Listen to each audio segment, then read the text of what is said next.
ગરમીનો પ્રકોપ યથાવત જોવા મળી રહ્યો છે। મે મહિનાના અંતમાં પણ ગરમીના કારણે લોકો ત્રાહિમામ પોકારી ઉઠ્યા છે। રાજ્યના મોટાભાગના શહેરોમાં તાપમાન 40 ડિગ્રીને પાર પહોંચી ગયું છે। સુરેન્દ્રનગર રાજ્યનું સૌથી ગરમ શહેર બન્યું છે, જ્યાં તાપમાન 43.1 ડિગ્રી નોંધાયું છે।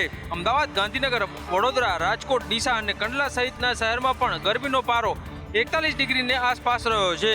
હવામાન વિભાગે આગામી દિવસોમાં પણ ગરમીથી ખાસ રાહત નહીં મળે તેવી આગાહી કરી છે, તો સાથે જ રાત્રિના સમયે પણ ગરમ પવન ફૂંકાશે તેવી આગાહી કરાઈ છે।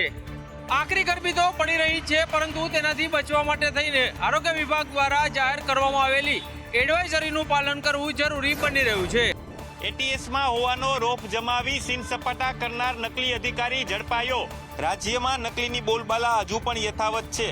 દાહોદ લોકલ ક્રાઇમ બ્રાન્ચનો તત્કાલીન પીઆઈ અને હાલ એટીએસના ડીવાયએસપી તરીકે ફરજ બજાવતો નકલી પોલીસ અધિકારી સોહિલ ખાન પઠાણને સુરેન્દ્રનગરના સાયલા ખાતેથી રાજકોટ રેન્જ આઈજી સ્કોડે ઝડપી પાડ્યો છે।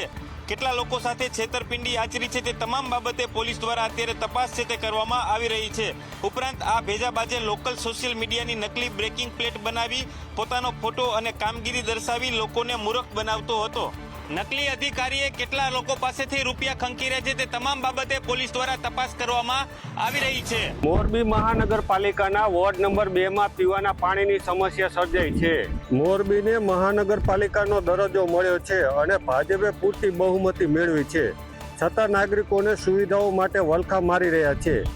મનપાના વોર્ડ નંબર 2 ના ભીમરાવ નગર વિસ્તારમાં છેલ્લા 5 મહિનાથી પીવાના પાણીની ગંભીર સમસ્યા સર્જાઈ છે। ઉનાળાના ધોમધકતા તાપમાં અહીંના આશરે 300 જેટલા પરિવારો પાણી વિહોણા બન્યા છે, જેના લીધે મહિલાઓ અને બાળકો રજળપાટ કરવાની ફરજ પડી રહી છે। મનપાના કચેરીમાં વારંવાર લેખિત મૌખિક રજૂઆતો કરવા છતાં તંત્ર માત્ર કાગળ પર જ કામગીરી કરતો હોવાથી રોષે ભરાયેલા નાગરિકોએ એક અઠવાડિયામાં ઉકેલ નહીં આવે તો ઉગ્ર આંદોલનની ચીમકી આપી છે। 300 જેટલા પરિવારો પીવાના પાણી વિહોણા બન્યા છે। યોગ્ય રીતે પાણીનો પ્રશ્ન સોલ્વ કરવામાં નહીં આવે તો આગામી દિવસોમાં આંદોલન કરવાની ચીમકી ઉચ્ચારી છે। ઈંધણના ભાવ વધવાના કારણે સામાન્ય લોકોના ખિસ્સા પર જે અસર છે તે જોવા મળી રહી છે। ડીઝલ મોંઘું થવાના કારણે ટ્રાન્સપોર્ટ સેક્ટર પર ભારે અસર જોવા મળશે। ડીઝલના સતત વધી રહેલા ભાવની અસર હવે સીધી ટ્રાન્સપોર્ટ સેક્ટર પર જોવા મળી રહી છે। વાહન સંચાલનનો ખર્ચ વધતા ટ્રાન્સપોર્ટ એસોસિએશન મુશ્કેલમાં મુકાયું છે। એસોસિએશનનું કહેવું છે કે હાલની સ્થિતિમાં ખર્ચને પહોંચી વળવું મુશ્કેલ બની રહ્યું છે। બીજી તરફ આવનારા સમયમાં સ્કૂલો શરૂ થવાના કારણે સ્કૂલ બસના ભાડામાં પણ વધારો થવાના એંધાણ વ્યક્ત કરવામાં આવી રહ્યા છે। ઈંધણના ભાવ વધારાની સીધી અસર હવે મુસાફરોના ખિસ્સા પર પડવાની શક્યતા છે અને મુસાફરી વધુ મોંઘી બને તેવી શક્યતાઓ છે। ઈંધણના ભાવ વધવાના કારણે આગામી દિવસોમાં મુસાફરી અને સ્કૂલ બસના ભાડા વધવાની શક્યતાઓ છે। પાકિસ્તાનના મંત્રી મનસુખ માંડવિયા આજે ગાંધીનગરના સ્પોર્ટ્સ ઓથોરિટી ઓફ ઇન્ડિયાની મુલાકાતે હતા। ખેલાડીઓનો ઉત્સાહ વધારવા તેઓ ખેલાડીઓ સાથે કબડ્ડી પણ રમ્યા। કેન્દ્રીય રમતગમત મંત્રી મનસુખ માંડવિયા આજે ગાંધીનગરની મુલાકાતે હતા। તેમણે ગાંધીનગરના સ્પોર્ટ્સ ઓથોરિટી ઓફ ઇન્ડિયામાં અલગ અલગ 4 પ્રકલ્પોનું લોકાર્પણ કર્યું હતું। આ સાથે તેમણે અહીંયા જે ખેલાડીઓ ટ્રેનિંગ લઈ રહ્યા છે તેમની સાથે મુલાકાત કરી હતી। મનસુખ માંડવિયાએ કહ્યું કે આવનારા દિવસોમાં અમદાવાદમાં કોમનવેલ્થ ગેમ યોજાશે, ત્યારે ઓલિમ્પિકની તૈયારીઓ પણ ચાલી રહી છે। ખેલાડીઓને વધુ માળખાકીય સુવિધાઓ પૂરી પાડવા માટે અમારી સરકાર કટિબદ્ધ છે અને લોકોની આશાઓ પર આ ખેલાડીઓ ખરા ઉતરશે। પ્રધાનમંત્રી નરેન્દ્ર મોદીની આગેવાનીમાં નવા ભારતના નિર્માણમાં આ મહત્વનું યોગદાન આપશે તે પ્રકારની વાત પણ મનસુખ માંડવિયાએ આ કાર્યક્રમમાં કરી હતી। ખેલાડીઓ સાથે ચર્ચા કરતા મનસુખ માંડવિયાએ કહ્યું કે ભારતની આશા પર આ ખેલાડીઓ ખરા ઉતરશે અને એમના માટે અહીંયા શક્ય તમામ સુવિધાઓ પૂરી પાડવામાં આવશે। બ્રાન્ડેડ વસ્તુઓના નામે તમે કોઈ ખરીદી કરી રહ્યા છો તો તમે ચેતી જજો। અમદાવાદમાં ચાંદોડિયામાં આવેલા ગોડાઉનમાં ક્રાઇમ બ્રાન્ચે દરોડા પાડ્યા અને જ્યાં નકલી માલસામાન સાથે 3 આરોપીની ધરપકડ થઈ છે। આરોપીઓ બ્રાન્ડેડ વસ્તુઓના પેકિંગમાં નકલી માલસામાન લોકોને પધરાવી રહ્યા હતા, જેમાં ઘી, ચાપત્તી, સિગારેટ, ફેવિક્વિક, વોશિંગ પાવડર સહિતની ચીજ વસ્તુઓ નકલી બનાવટની હતી। પોલીસે 12.5 લાખથી વધુનો મુદ્દામાલ કબજે કર્યો, જેમાં 3 આરોપીઓ હજુ પણ ફરાર છે। આરોપી સુજીતના નામે 2 મોટા ગોડાઉન હતા।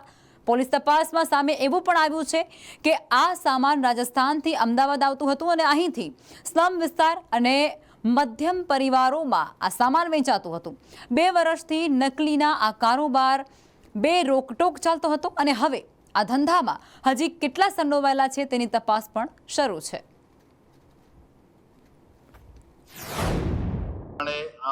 મોટો જથ્થો આ લોકોની પાસે છે અને મોટાભાગે પ્રાથમિક માહિતી મુજબ આ રાજસ્થાનમાં આ અમુક બનાવટો રાજસ્થાનમાં બનતી હોવાનું જણાવેલું છે.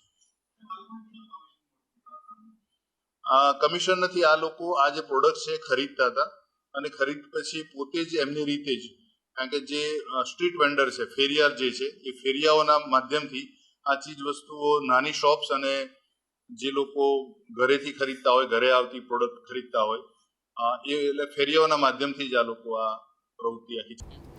સુરતના એક કાર્યક્રમમાં ડેપ્યુટી સીએમનું સંબોધન, જેમાં હર્ષ સંઘવીએ નિવેદન આપતા કહ્યું છે કે સુરતની ધરતીને વિકાસ માટે શ્રેય આપે છે.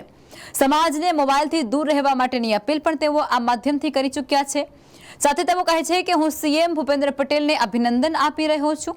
ડેપ્યુટી સીએમ તરીકે નહીં પરંતુ એક નાગરિક તરીકે એમનો આભાર માનું છું. સમાજ અને પરિવારની સપના સાકાર કરે તેવી હોસ્ટેલ બનાવી છે. આપણી સુરતની ધરતીને ઈશ્વરના આશીર્વાદ મળ્યા છે. દિવસો નહીં પરંતુ કલાકોમાં પ્રોજેક્ટો પૂર્ણ થઈ જાય છે. સરદાર પટેલની પ્રતિમા જોતા જ કંઈક અલગ લાગશે. બાળકોને મોબાઈલ વાપરવા મુદ્દે ટકોર પણ તેમના દ્વારા કરવામાં આવી હતી, જેમાં સમાજના સૌ લોકોને તેમના દ્વારા વિનંતી કરવામાં આવી હતી કે તમારા જે નાના બાળકો છે તેમને મોબાઈલમાં વ્યસ્ત ન રાખો, અને જો તે વ્યસ્ત હોય તો તમે ચેતી જજો. તમારા બાળકોને મંદિર અને ગાર્ડનમાં લઈ જાઓ.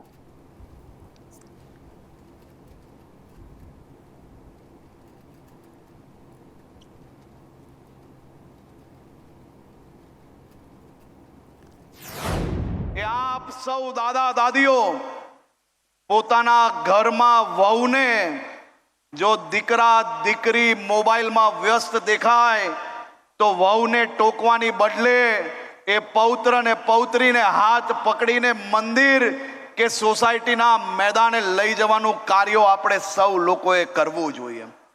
મારી આપને વિનંતી છે કે કોઈ દીકરી, કોઈ ટપોરી, કોઈ લુખ્ખો જો એ દીકરીને ફસાવી લે તો એ દીકરીના માતા પિતાની કે દીકરીની વાત આપણે સોસાયટીમાં બેસીને કરવાની બદલે એ દીકરીને સહયોગ આપીને મજબૂત કરીને આવા લુખ્ખા ટપોરીઓને સીધા કરવામાં આપ સૌ લોકો અમને સહયોગ કરો તેવી જ અપેક્ષા છે.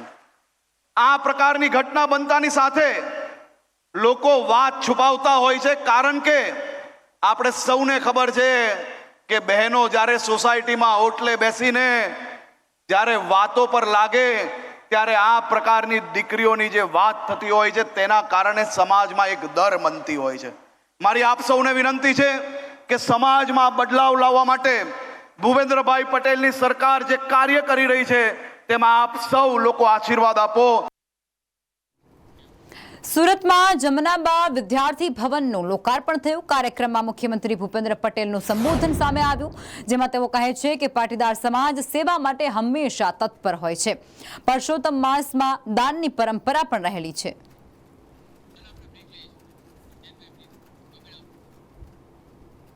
સમાચારોમાં આગળ વધીએ.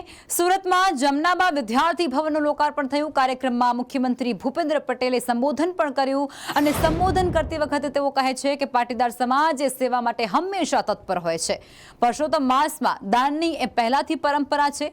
સુરત ડાયમંડ સિટી તરીકે ઓળખાય છે. વધુમાં તેઓ કહે છે કે જેમાં પાટીદારોનો પણ ખૂબ જ મોટો ફાળો છે. સૌરાષ્ટ્ર પાટીદાર સમાજનું ઘણું યોગદાન છે.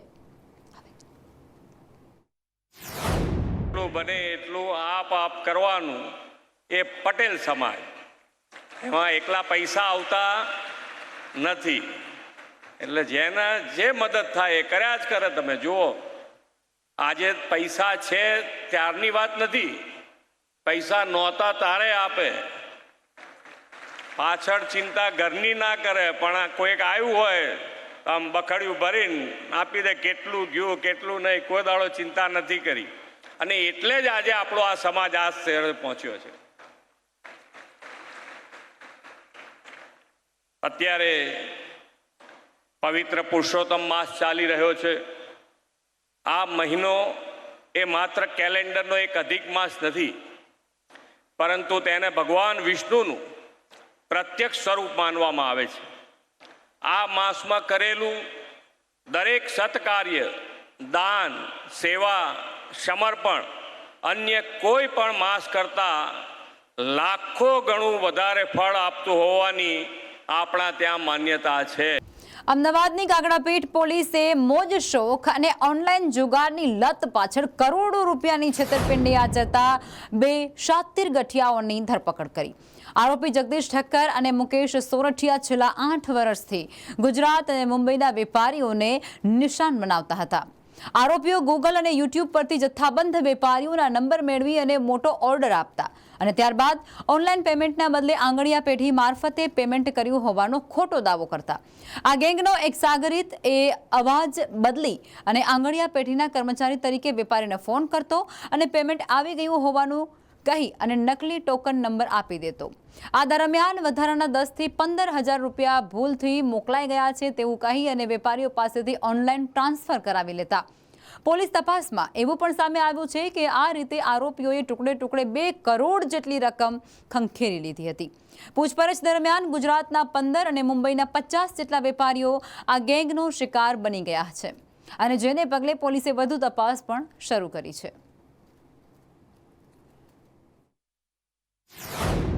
તે મોબાઈલ એસેસરીઝના વેપારી હોય, એક અજાણ્યા નંબર ઉપરથી માલનો ઓર્ડર આપી અને ત્યારબાદ એમની સાથે ઓનલાઈન ચીટિંગ થયેલું હોય તેવી ફરિયાદ આપેલી.